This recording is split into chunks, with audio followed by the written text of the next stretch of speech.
Howdy, I'm Hasu Otaku, captain of the Atlas Hordom, and we are going to be analyzing another Persona 5X video.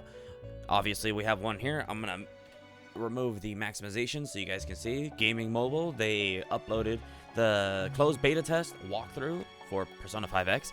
Now, I'm not going to walk through the entire video. That 20 minutes, that would, oh my god, that would turn into a lengthy video. But I have a theory which is very odd, and it requires some explaining, but I'm going to use certain moments. Now, obviously here we have our protagonist. I'll lower it a little. We have him. I love the little animation we get of him going into the Velvet Room. And again, much like I thought he would, he falls asleep during class and enters the Velvet Room, blah, blah, blah, because he's wearing his uniform and he wakes up. However, they did fuck up because it's his left hand he falls asleep on, but when he wakes up, it's his right hand that he wakes up in the Velvet Room. Fascinating. Now, we have Merope, we have Igor, introductions, blah, blah, blah. Now, this is not really worth mentioning. This is the normal protagonist stuff. This is how they always start, except it is interesting that usually in Persona 5 or any Persona game, usually it's at night or during their way to said location, right? So Persona 3, it happened at night during the midnight hour when he was going to Iwatodai dorms. Persona 4 happened while he was on the train, kind of. He didn't actually, but usually they have their first full legitimate introduction to the Velvet Room, Igor, and the attendant during, their first night in said new location, right? However, here he has it during class, so it is fascinating to note. Obviously, we got a little bit of some plot going on. We got little Luffy bird, homie, Luffy owl, and here, just going home, I guess. Settings. This is a first for the series, I believe. I don't know any other games in the Persona franchise that start off this way. Let me know in the comments, because I never played the trilogy of Persona 1 and 2. I say trilogy because it's Persona 1, Persona 2, and then Persona 2, right? Innocent Sin and Eternal Punishment. It's a duology technically, but there's two games, for part 2, so it's a little weird. Anyway, the point is, this is one of the few times I know of where character, he goes into the train, and then we just get some text. We're assuming this is just letting us know that he fell asleep, blah, blah, blah, and then he wakes up in the metaverse, which is odd, because that's not usually how it works, other than Persona 3, but even that does not require going to sleep. Persona 4, you have to go into a TV to enter Mac and Cheese, the midnight channel. Then, in order to get to Mementos, Meme Toast, you have to use the Metaverse app, right? Which this protagonist did neither. He just falls asleep and wakes up here, which is how usually you get to the Velvet Room, but never how you get to Mementos. However, I could say that about the Dark Hour, but that's a little weird and doesn't require much, which is also weird because, again, he doesn't fall asleep. He has the ability to do so just naturally, so it's fairly different. Now, why am I discussing all of this? Obviously, we get his awakening, blah, blah, blah, power, we do get a nice sick animation of the protagonist awakening and get a little more theming and more variety, right? We have some water going on. Oh my god, it's almost like that's been his entire thing so far. Other than that, I think that's fairly understandable. That's all we really need. Now, why am I bringing this up? Mainly because let's go back to the beginning here, where we are with Igor and Merope. Also, by the way, Merope thick as a Snickers. But let's discuss why. My theory about what this game is. I think this is an alternate reality. I mean, that's kind of clear already, right? Because we get to summon other protagonists and other characters from other Persona games, from Persona 5 mainly. We haven't seen Persona 3 or 4 protag or characters at all. It's only been Persona 5. So, but it's also interesting that Merope does not have yellow eyes. Now, why do I bring this up? I bring this up because what happened with Lavenza when we go to Maruki's alternate reality? Spoilers for Royal, I guess. Lavenza has a tough time actually being able to sustain her existence in said alternate reality, right?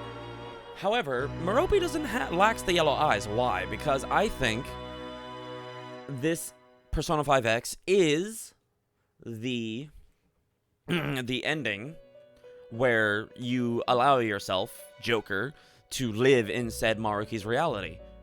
And because of that, there's also been other images and other information and other videos where we actually talk to someone who owns LeBlanc. It's not LeBlanc, and Sojiro's not there. It's some random redheaded lady who looks very similar to this protagonist.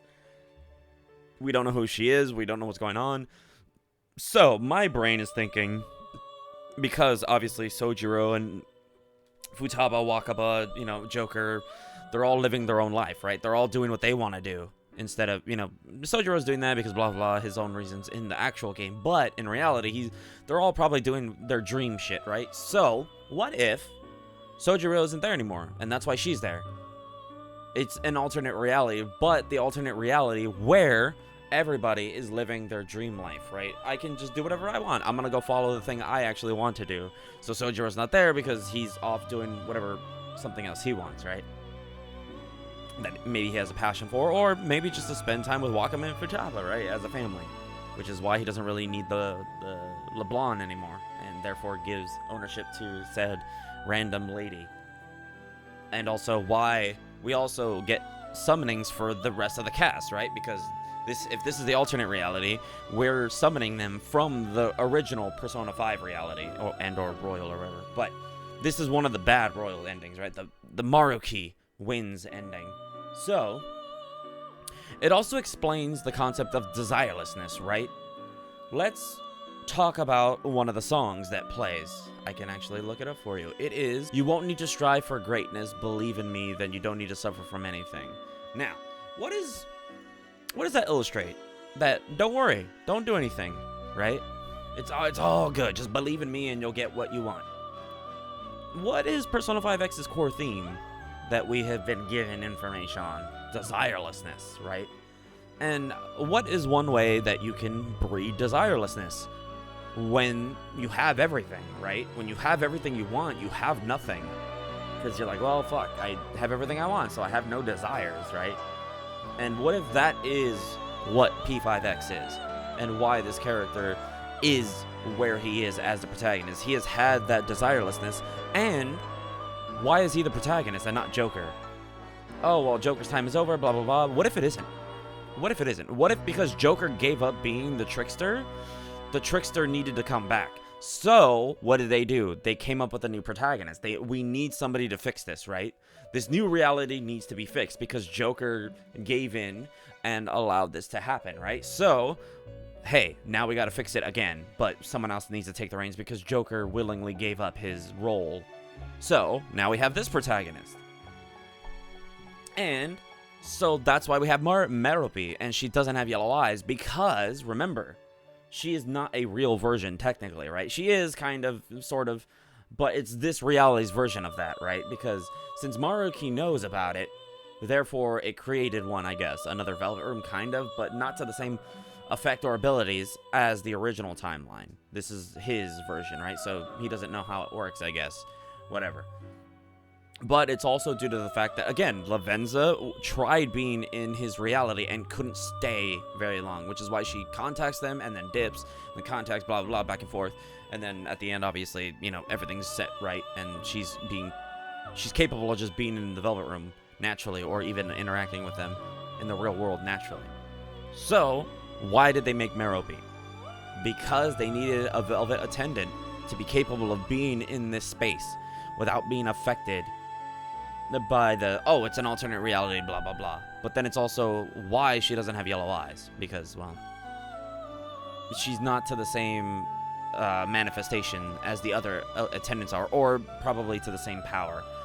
Maybe similar in nature, but not full power yet, or something. But that's my theory, and I like it because it makes sense so far, because we have... It's also helpful because how did the protagonist get to the metaverse? He fell asleep. He dreamed, right? He dreamed his way there instead of actually having to do anything. Because, well, if this is a dream reality, that makes sense, right?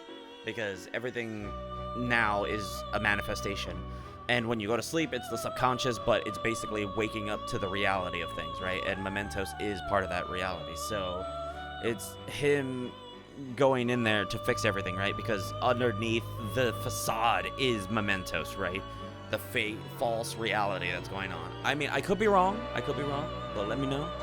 I just thought this was an interesting theory, but with that being said, I'm gonna take my leave. I just needed to get this out there. But either way, hope you guys enjoyed the video. Enjoy the rest of your day, how you choose to spend it, and I'll see you in the next one. I've been Hasu. Make sure to subscribe, hit that like button, hit that notification bell to see further playthroughs. I will be playing this game when it comes out, obviously. I'm going to be playing on PC mainly so we can do a playthrough on stream, or even just record it and upload it. But other than that, I shall see you guys in the next video. Sayonara.